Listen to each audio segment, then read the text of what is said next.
Olá, boa tarde. Mais uma vez estamos aqui reunidos para o estudo do livro O Nosso Lar de André Luiz, psicografado por Francisco Cândido Xavier. Hoje vamos dar início ao 25º capítulo. É verdade, 25º capítulo, sob o tema Generoso Conselho. Ou seja, vamos iniciar mais uma série de ensinamentos que André Luiz nos vai transmitir do que se passa na vida espiritual, na nossa verdadeira vida. Mas antes quero pedir aos nossos guias, aos nossos amigos espirituais, a Jesus, para que nos possam dar o discernimento necessário para eu poder explicar da melhor forma possível este 25º capítulo e também para vós que vão ouvir esta gravação e todos os nossos amigos espirituais que possam estar juntamente comigo, para todos vós, que seja um estudo de muita assimilação daquilo que eu vou tentar explicar com base nos ensinamentos que Kardec nos deixou. Que assim seja. Vamos então dar início ao 25º capítulo. Bem, vamos lá. No dia imediato, muito cedo, fiz leve refeição em companhia de Lisias e familiares. Antes que os filhos se despedissem rumo ao trabalho do auxílio, a senhora Laura encorajou-me o espírito hesitante, dizendo bem demorada: já lhe arranjei companhia para hoje. Nosso amigo Rafael, funcionário da regeneração, passará por aqui a meu pedido. Poderá aceitar-lhe a companhia em direção ao novo ministério.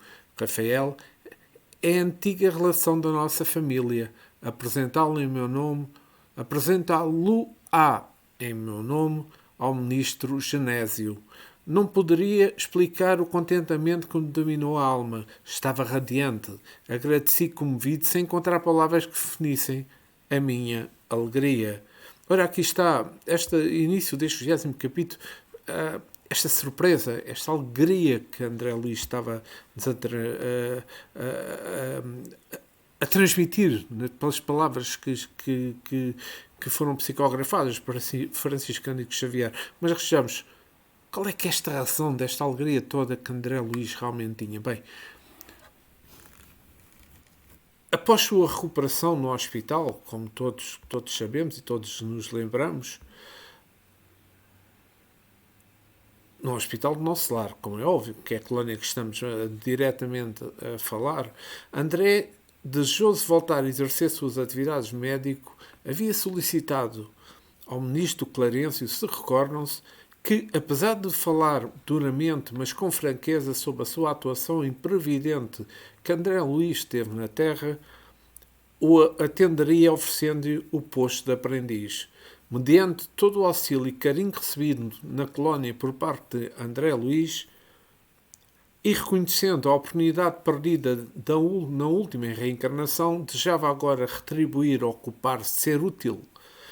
Para tanto, foi autorizado a observar, só observar, mas vejamos, os setores da assistência da colónia.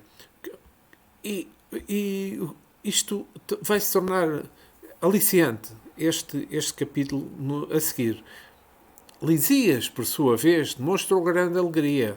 Abraçou-me entusiasticamente, antes de sair sensibilizando o coração. Ao beijar o filho, a senhora Laura recomendou: você, Lisias, avise o ministro Clarencio que irei comparecer ao expediente logo que entregue nosso amigo aos cuidados de Rafael.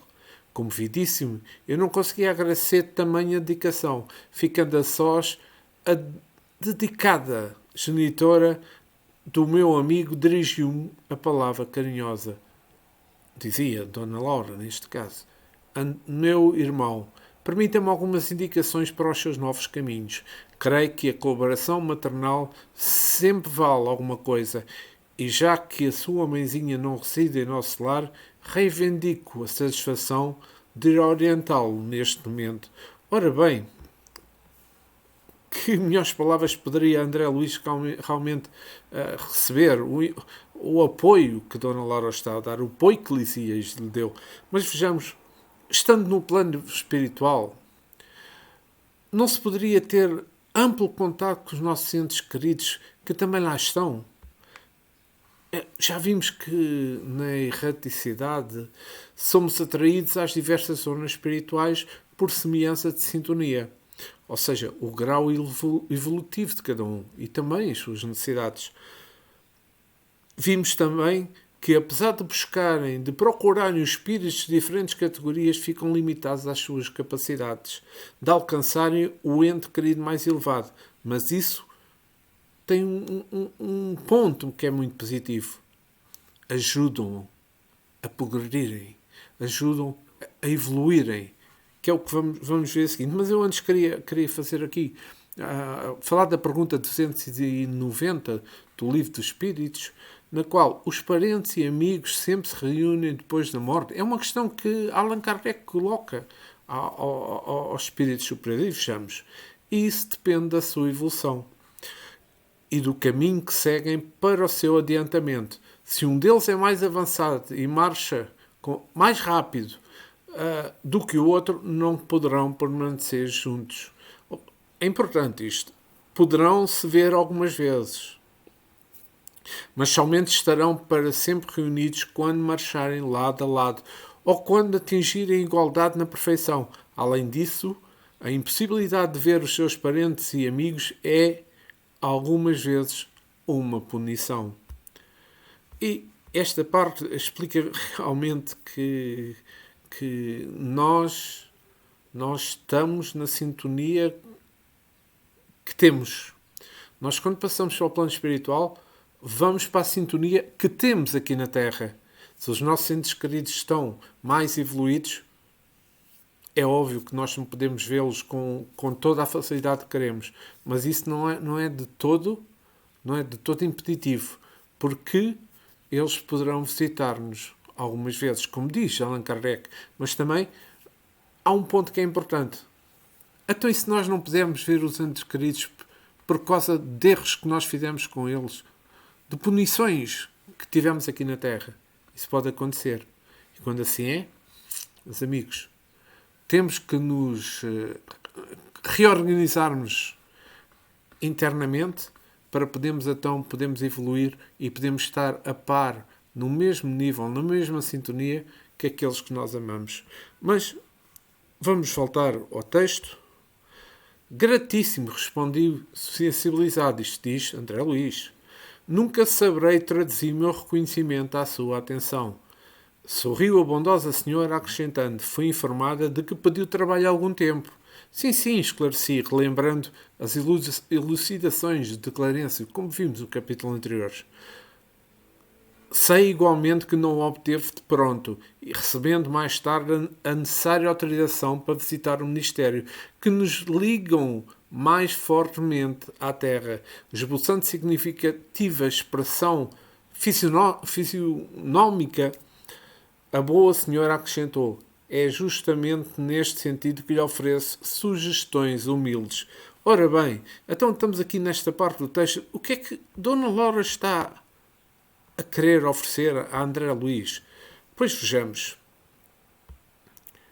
Se o trabalho é tão importante para o espírito, porque André Luís precisou de pedir? É uma questão que eu ponho. Mas também, e se ele estava tão disposto porque não obteve de pronto, recebendo mais tarde a necessária autorização de visitar ministérios, como já vimos isso no estudo? Pois, no meu ponto de vista, tudo tem o seu tempo. Tudo a seu tempo. André exerce livre-arbítrio ao solicitar o trabalho. É um pedido que ele quer fazer. Que ele fez, aliás. Assim, era necessário que manifestasse sua vontade para que, a partir daí, as condições se realizassem para se desencadear, então, esse serviço. É desta maneira que somos construtores do nosso destino. Precisamos ser atuantes através da nossa vontade. Exercitar a paciência para entender e respeitar o tempo de Deus. Isto é, o tempo ideal para que as coisas possam fluir de uma forma adequada. Sobre o livre-arbítrio e o destino, há uma parte interessante no Evangelho, extremamente importante. No Evangelho segundo o Espiritismo, no capítulo 27, item 6, há pessoas que contestam a eficiência da prece, baseando-se no facto de que, se Deus conhece nossas necessidades, não é necessário que as revelemos. Acrescentam ainda que, como tudo se encadeia no universo, pelas leis eternas, nossas preces não podem mudar as leis de Deus. Sem dúvida, há leis que são naturais e imutáveis, que Deus não anulará conforme os caprichos de cada um. Só parando aqui, já repararam qual era o trabalho que teria Deus? Cada um tem a sua cabeça, cada um tem a sua sentença, cada um tem a sua forma de pensar. Era uma coisa completamente idiota, desculpem a expressão. Continuando, mas daí a acreditar que todas as circunstâncias da vida estejam submetidas ao que se usa de chamar de fatalidade, há uma grande diferença. Se assim fosse, o homem seria apenas um instrumento passivo, sem livre-arbítrio e sem necessidade, e neste caso só lhe restaria curvar a cabeça aos golpes dos acontecimentos, sem procurar evitá-los, não procuraria desviar-se dos perigos. No entanto, Deus deu ao homem a razão e a inteligência para utilizar-se delas, deu-lhe a vontade para querer, a atividade para ser ativo. Porém, tendo o homem liberdade de ação em todos os sentidos, seus atos lhe carregam para si e para os outros consequências, conforme o faça ou deixe de fazer. Esta parte do Evangelho é muito, muito importante, mas também no capítulo 25, mas no item 5 neste caso, pedi a luz que deve iluminar o vosso caminho, e ela vos será dada. Diz o Espírito Superior. Pedi a força para resistir ao mal, e a tereis. Pedi a assistência dos bons espíritos, e eles vos acompanham. Batei à nossa porta, e ela vos será aberta. Mas pedi sinceramente, com fé, fervor, com confiança, apresentei-vos com humildade. E não somente com arrogância, de que sereis abandonado pelas vossas próprias forças, e as quedas que sofrereis serão a punição do vosso orgulho. É este o sentido desta palavra de Cristo. Buscai e achareis. Batei e vos abrirá. Também aqui uma parte importante sobre isto que falámos, desta parte do texto. Emmanuel no livro O Livro de Respostas, ele menciona: aguarda o tempo, reflete as bênçãos que a divina providência já te concedeu e procura sorrir. Não te indisponhas com ninguém, porque continua a trabalhar e a servir em paz. Aguarda o tempo, na certeza de que pelas circunstâncias da vida nas páginas do tempo é que se manifesta mais claramente a voz de Deus. Com paciência, dai a Deus para que Deus te acenda nova luz. Palavras sábias, completamente sábias de Emmanuel. Então, e vamos voltar ao texto. Senhora Laura continuou. Fale com o direito de experiência maior. Isto eram os ensinamentos, os alertas que Dona Laura estava a dar a André Luís. Detendo agora essa autorização, abandone quantos seja possível os propósitos de mera curiosidade. Não desejo personificar a mariposa de lâmpada em lâmpada. Sei que o seu espírito de pesquisa intelectual é muito forte, médico, estudioso, apaixonado de novidades e enigmas. Seria muito fácil deslizar na posição nova. Não se esqueça que poderá obter valores mais precisos e dignos, que a simples análise das coisas, a curiosidade menos sadia, pode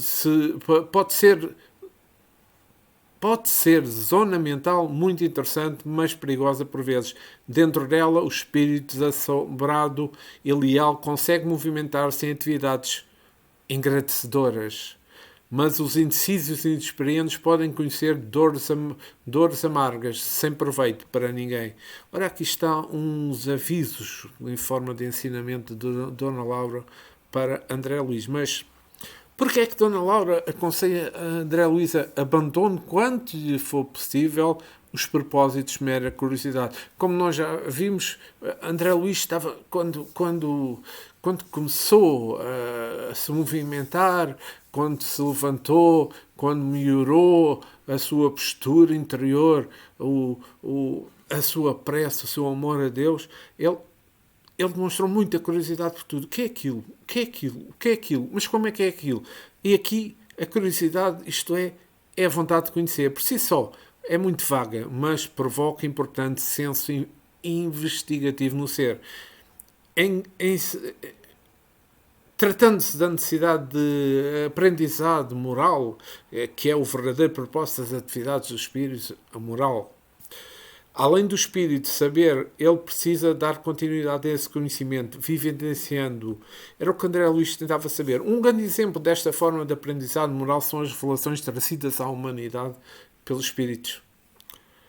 Numa primeira etapa surgiram fenómenos físicos. Recordam-se, se leram Kardec, para chamar a atenção dos homens, a curiosidade. Depois, a pesquisa científica, dando origem à codificação da doutrina espírita, realizada por Kardec com auxílio dos espíritos, médios e respeitáveis pesquisadores. Porém, agora é necessário que cada um descubra, compreenda, identifique-a em sua realidade íntima e a desenvolva, praticando e multiplicando através do exemplo. Só assim o espiritismo alcançará o objetivo, a evolução moral da Terra, que isso será sua consequência. E no livro dos Espíritos, sobre este mesmo assunto, no livro dos Espíritos, Allan Kardec, no item 5, com o título Conclusão, ele menciona desenvolvimento destas ideias, espíritas neste caso. Apresenta 3 períodos distintos. O primeiro é o da curiosidade provocada por estranheza pelos fenómenos que o produziram. O segundo é o raciocínio e a filosofia. O terceiro, da aplicação e das consequências. O período de curiosidade passou. A curiosidade dura pouco. Uma vez satisfeita, esquece o objeto para passar-se a um outro. O mesmo não acontece com o que recorre ao raciocínio sério e julgado. O segundo período começou e o terceiro se seguirá, inevitavelmente. Mas também, nesta parte que eu li do texto, quais são os valores mais preciosos e dignos que a simples análise das coisas André Luís poderá obter. Esta parte que eu mencionei foi dito por Dona Laura. Vejamos, no meu entendimento, Dona Laura sugere que para o efeito de aprendizado não basta que André Luís examine e reflita sobre o trabalho realizado nos ministérios. É preciso que ele o vivencie, envolvendo com as situações que encontrará. Portanto, sendo mais experiente, ele sabe que somente dessa maneira ele encontrará o aprendizado moral que necessita. Dever moral, virtudes morais. E também sobre o dever moral, eu acho que é importante falar nisto. O dever moral no Evangelho segundo o Espiritismo, no capítulo 17, item 7, o dever é a obrigação moral. Ou seja, o dever é a obrigação moral. Primeiro para consigo mesmo e em seguida para com os outros. Lá está o que eu tenho dito. Nós temos de estar bem com nós próprios para poder estar com os outros. Se não há falsidade no meio disto. O dever é a lei da vida. Encontra-se somente em menores detalhes, assim como os mais elevados atos. Refiro-me apenas ao dever moral e não ao dever que as profissões de cada um impõem. Na ordem de sentimento, o dever é muito difícil de ser cumprido, pois se encontra numa oposição com as seduções do interesse do coração. Do interesse básicos que nós temos e do coração também, como é óbvio. Suas vitórias não têm testemunhos e suas derrotas não estão sujeitas à punição. O dever íntimo do homem é governado pelo seu livre-arbítrio. Este estímulo da consciência, guardião da integridade interior, o adverte, o sustenta, mas permanece muitas vezes impotente perante os enganos da paixão. O dever do coração fielmente observado eleva o homem, mas com este dever pode ser terminado. Onde começa? Onde termina?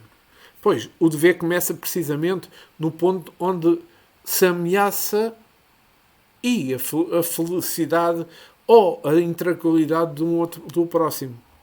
E termina no limite que não se desejaria ver a felicidade e a tranquilidade de nossas ameaçadas.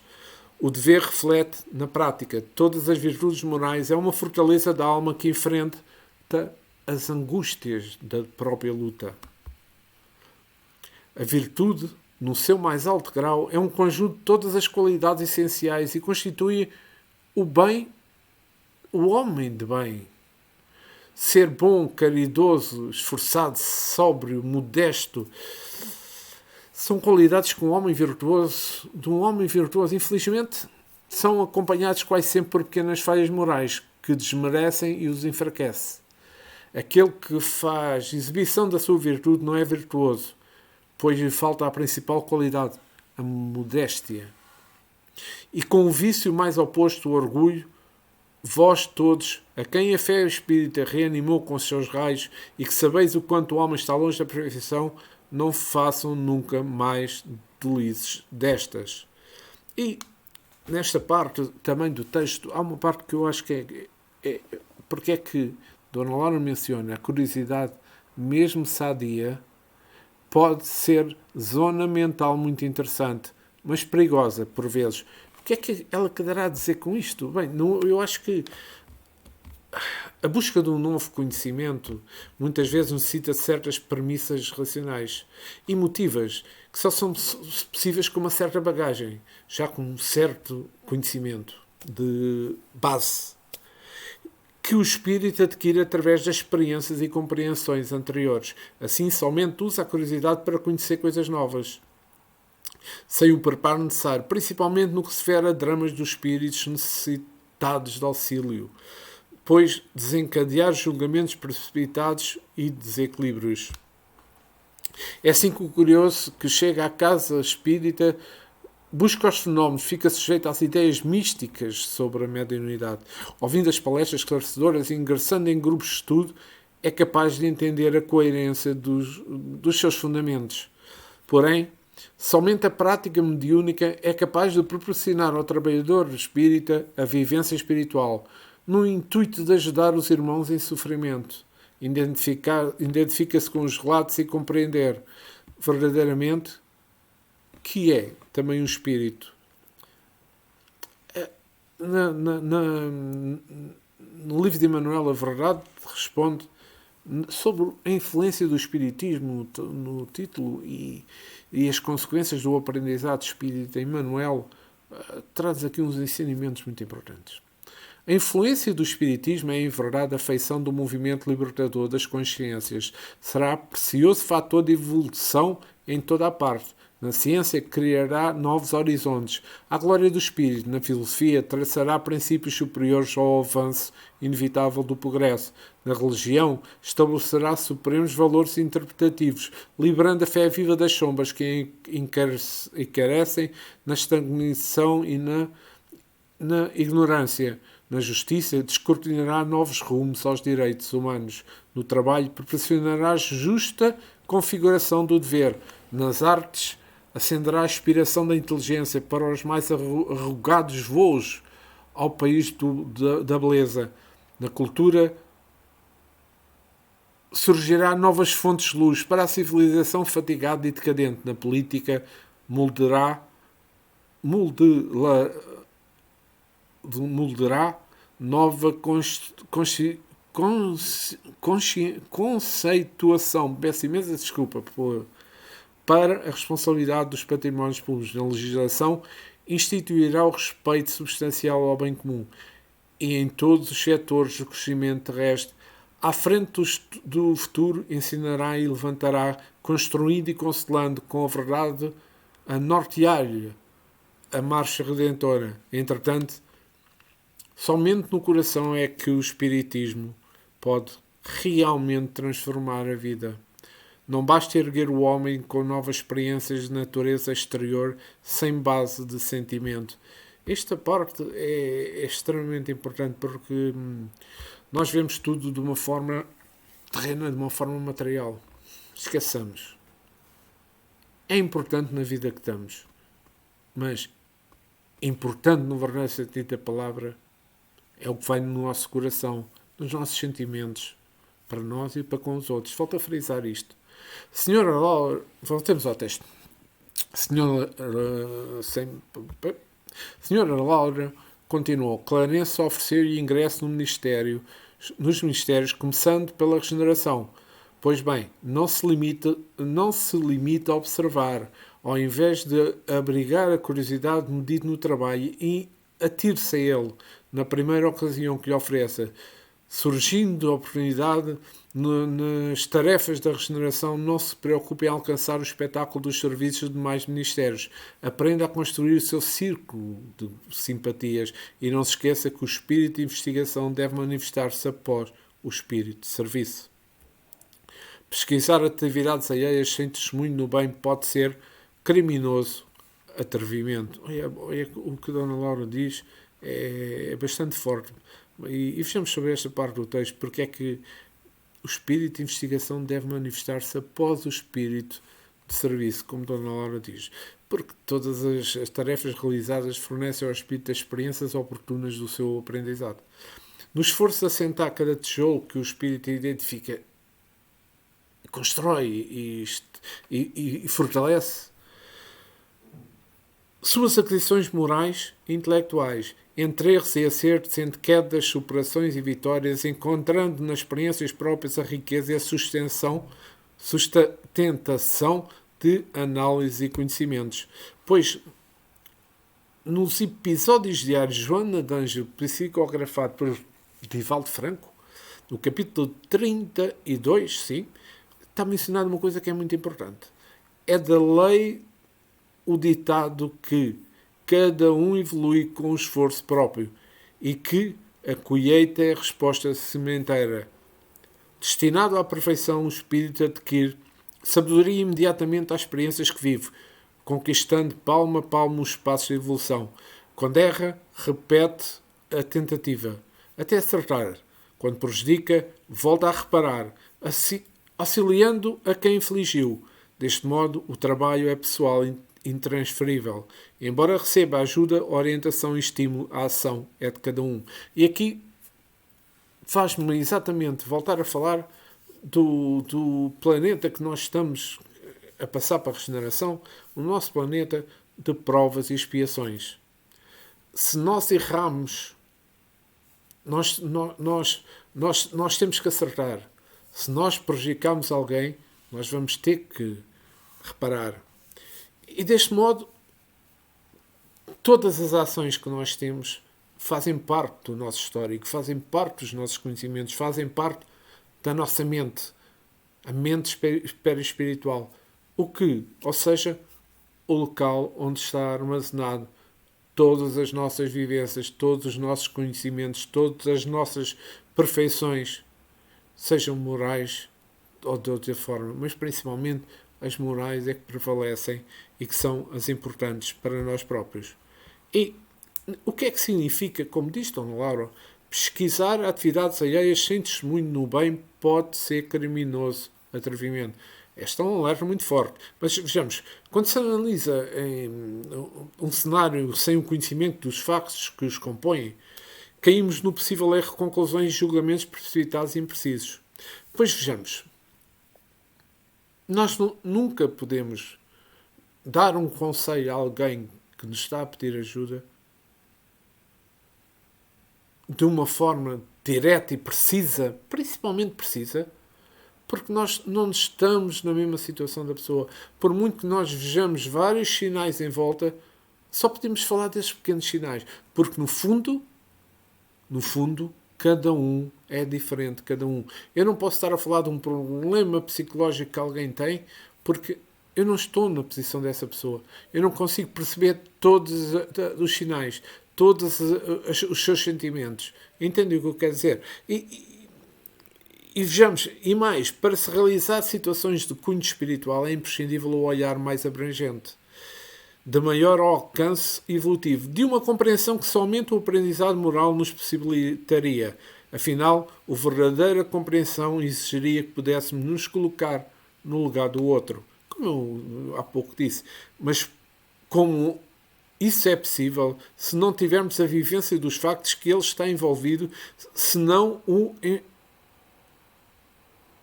senão a nossa visão não ser simplesmente com o olhar de amor, senão também como enxergarmos com o olhar de amor e de igualdade.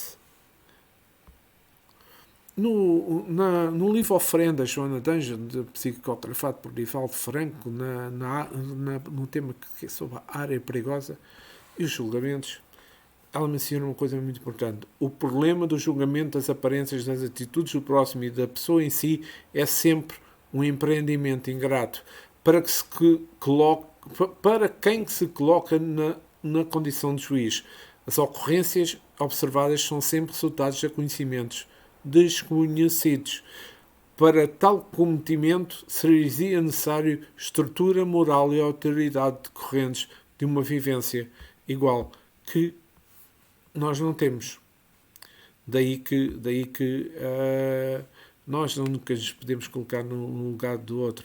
Mas, talvez, porque não? Podemos ter tido uma vivência parecida, mas nunca é igual. Cada caso é o seu caso. Duas pessoas com o mesmo problema são diferentes. É bom que entendamos isso, porque, por vezes, quando nós damos alguns,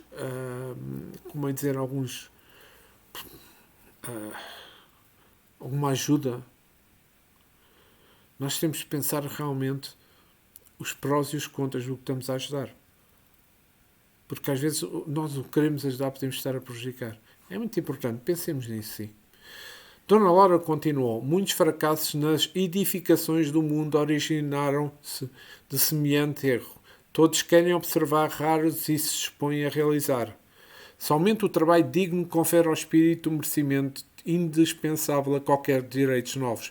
O Ministério da Regeneração está repleto de lutas pesadas, localizando-se ali a região mais baixa da colónia espiritual. Saem de lá todas as turmas destinadas aos serviços mais árduos. Não se considera, porém, humilhado por atender às tarefas humildes. Humilhantes, nada é humilhante. Mas porque diferença entre a humildade e a humilhação não se considera, portanto, humilhado para atender às tarefas humildes. Vejamos, humildade é uma virtude da ausência de orgulho no próprio ser. E não se considerar superior a ninguém, é reconhecer o seu valor, mas também seus próprios limites e imperfeições. É vivenciar o verdadeiro sentido da família universal, considerando-se a todos como irmãos amados pelo mesmo Pai. A humilhação é efeito do orgulho alheio, que surge quando alguém, desejando sentir-se superior, procura rebaixar os outros. É a violência moral de uma imposição ao constrangimento e ao sentimento de inferioridade. Assim, não se considera, porém, inferiorizado por atender às tarefas mais modestas. Também no alerta de Joana de Ângeles, ela menciona: a humildade difere da humilhação. Uma é a luz, outra é a treva. A primeira eleva, a segunda rebaixa. E é giro e a importância de termos aqui nestes capítulos, tal como o 24º capítulo, este 25º está a ser com os ensinamentos extremamente importantes de Dona Laura, a André Luís e, por consequente, a nós próprios que estamos a estudar o livro. A senhora Laura continuou: lembro-me todas as esferas, desde o planeta até aos núcleos mais elevados das zonas superiores, em que, nos referindo à Terra, o maior trabalhador é o próprio Cristo, e ele não desprezou o serrote pesado de uma carpintaria. O ministro Clarence autorizou-os gentilmente a conhecer, visitar e analisar, mas pode, como servidor de bom senso, converter observações em tarefa útil. É possível receber alguém negativa justa dos que administram quando peça determinado género de atividades reservada com justiça aos que muito hão lutado e sofrido no capítulo da especialização. Mas ninguém se recusará a aceitar o concurso de espírito de boa vontade, que ama o trabalho por prazer de servir, principalmente de servir os outros. E vamos aqui ver esta parte do texto que li agora. Em que sentido é que Dona Laura usou o exemplo de Cristo, do Cristo neste caso, para André Luís? Bem, é para exemplificar que a importância do trabalho útil, do serviço útil, é a mesma coisa. No aprendizado moral, ela utiliza o maior dos exemplos que o homem já conheceu na Terra, Jesus, como modelo do esforço próprio da escola terrena. Não é este carpinteiro filho de Maria? Ensinou Marcos. Como modelo de ocupação incessante da esfera espiritual.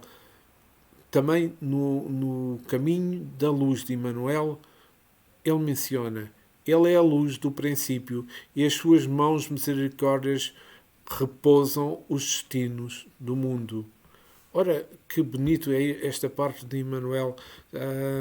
Mas também Kardec, na questão 625, faz um seguinte comentário: Jesus é para o homem o exemplo da perfeição moral e que pode pretender a humanidade na Terra. Deus nos oferece Jesus como o mais perfeito modelo, e a doutrina que ensinou é a mais pura expressão da lei, porque era o próprio Espírito Divino e foi o ser mais puro que apareceu na Terra. Que bonita esta parte. E vejamos, no mesmo caminho da luz de Emmanuel, onde ele menciona sobre Jesus nas tarefas do plano espiritual, na formação do planeta. Vejamos, ele havia vencido todos os pavores das energias desencadeadas. Com as suas legiões de trabalhadores divinos, lançou o talhador da sua misericórdia sobre o bloco da matéria, informe que a sabedoria do Pai deslocara do sol para as suas próprias mãos magníficas e piedosas, operou a escultura geológica do órbito terrestre, talhando a escola da abençoada e grandiosa, na qual o coração haveria de expandir-se em amor, claridade e justiça. Com todos os seus exércitos de trabalhadores devotados, estateou os regulamentos dos fenómenos físicos da Terra, organizando o equilíbrio futuro na base dos corpos simples da matéria, cuja unidade substancial e os espectroscópios terrenos pudessem identificar por toda a parte, os universos galácticos. Aqui este ensinamento é bonito de se ler, bonito de se entender. Mas vamos voltar ao texto. Meus olhos estavam úmidos. Aquelas palavras pronunciadas com meiguice maternal caíam-me no coração como bálsamo precioso. Poucas vezes sentia na vida tanto interesse fraternal pela minha sorte. Semelhante conceito calava-me no fundo da alma, e como se desejasse temperar com amor e critérios conceitos e os criteriosos conceitos, a senhora Laura acrescentou uma inflexão carinhosa. A ciência de recomeçar é uma das mais nobres do nosso espírito. Pode aprender. São muito raros os que compreendem nas esferas da crosta. Temos poucos exemplos humanos nesse sentido. Lembremos, contudo, de Paulo de Tarso, doutor do Sinédrio, esperança de uma raça pela cultura e pela mocidade, alvo de geral atenção em Jerusalém, que voltou um dia ao deserto para recomeçar a experiência humana como tecelão rústico e pobre. Tomara nós. Bem, vamos refletir aqui qual é esse exemplo de Paulo de Tarso que Dona Laura se refere.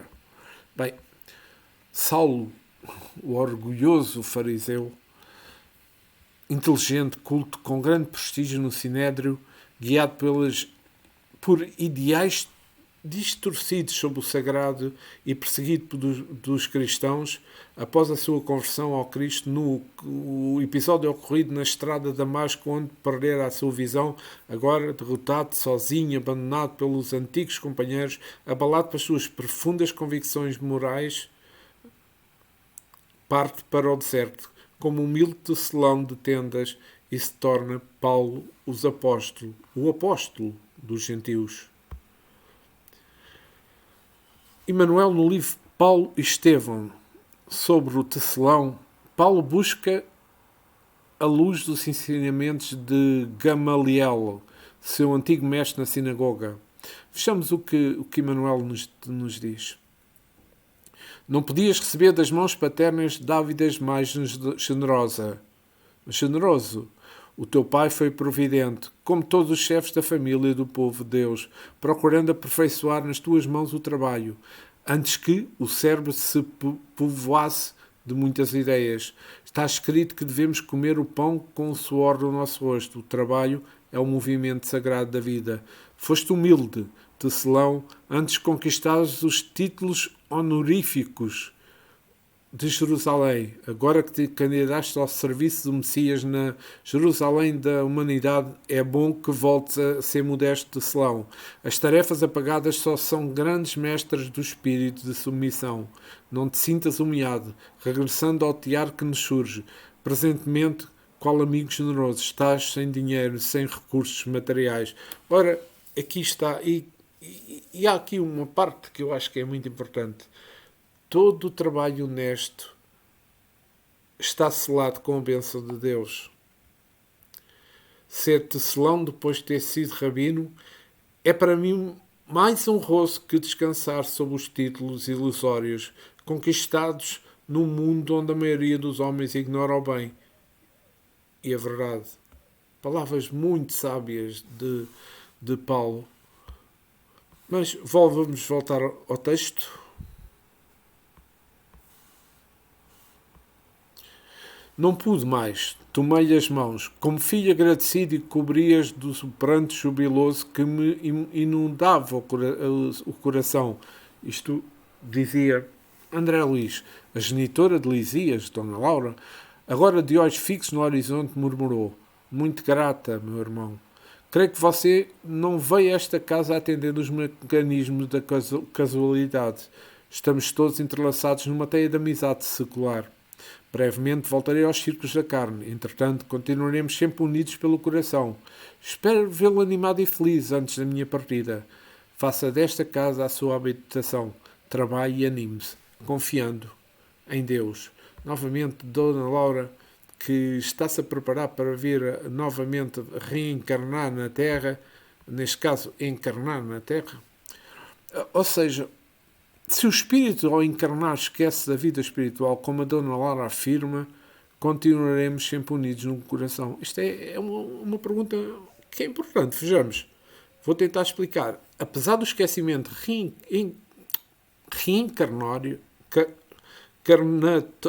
reencarnatório, peço imensa desculpa, todas as experiências vividas do espírito permanecem nele, geralmente arquivadas no seu subconsciente. No livro dos Espíritos, na questão 297, há um comentário de Allan Kardec que é muito preciso. As afeições entre os espíritos são mais sólidas e mais duráveis do que na Terra, porque não estão sujeitas aos caprichos dos interesses materiais e do amor próprio. Um ensinamento muito importante. Mas o que é que Dona Laura aqui poderia dizer? Mecanismo de casualidade. Vejamos. Atendendo no Espiritismo que nada acontece por acaso por casualidade, mas sim por efeito de uma causa, por casualidade, lei da causa e efeito. Portanto, tudo tem uma razão de ser, não há obra do acaso, não é aleatório, apartado ou abandonado. Tudo se relaciona e movimenta nas leis divinas do amor e justiça, desde a formação dos mundos ao nascimento de uma simples criança. Então, voltemos aqui às causas primárias.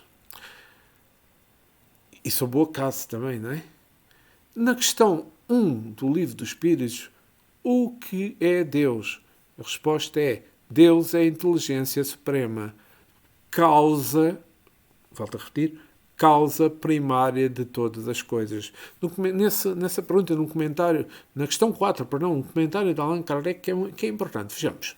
A harmonia que regula as atividades no universo revela combinações e objetivos determinados e por isso mesmo um poder um poder inteligente. Atribuir a formação primária ao acaso seria um contrassenso, porque o acaso é cego e não pode produzir o efeito de uma inteligência produz. Um acaso inteligente não seria mais um acaso.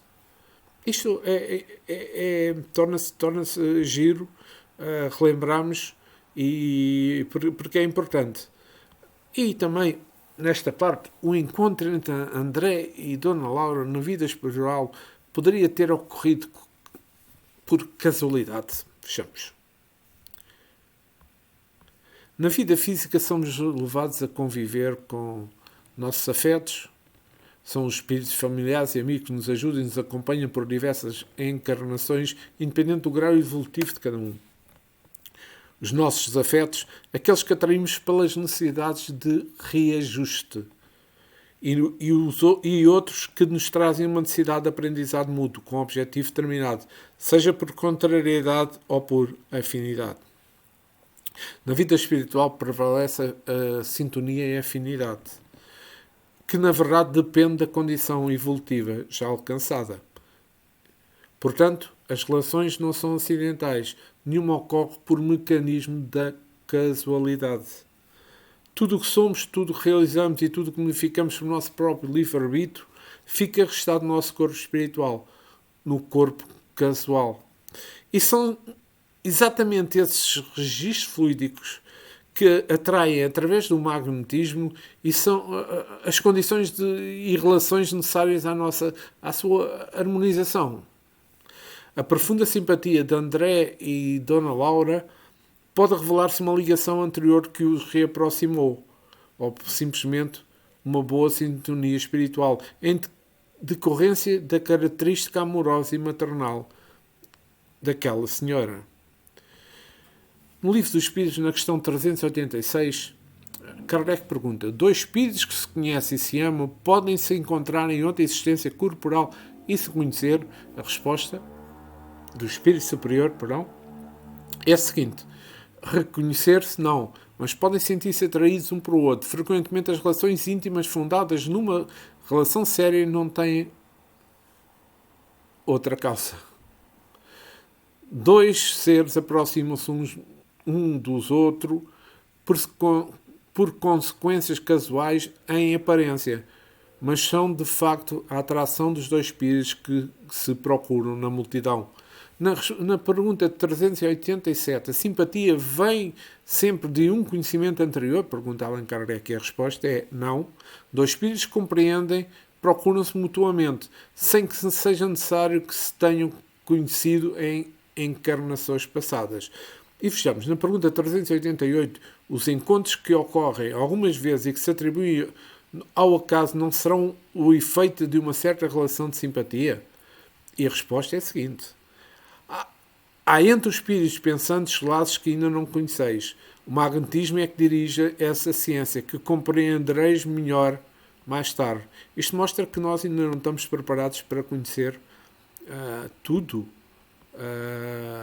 na vida, como é óbvio. O nosso grau evolutivo ainda é muito baixo para conhecermos muita coisa. Mas vejamos e voltemos ao texto.